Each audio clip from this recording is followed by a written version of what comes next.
ஏய் ஏன் தடுமாறுற? ஓ காரணிகள் இல்லையா? இரு நான் கொண்டு வர்றேன். ஏய் இந்தா.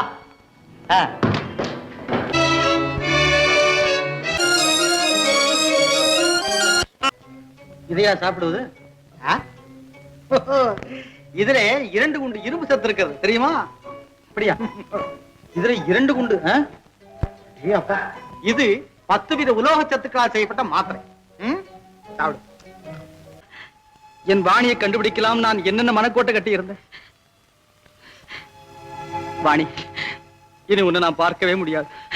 உன்னை நான் பார்க்கவே முடியாது வாணி.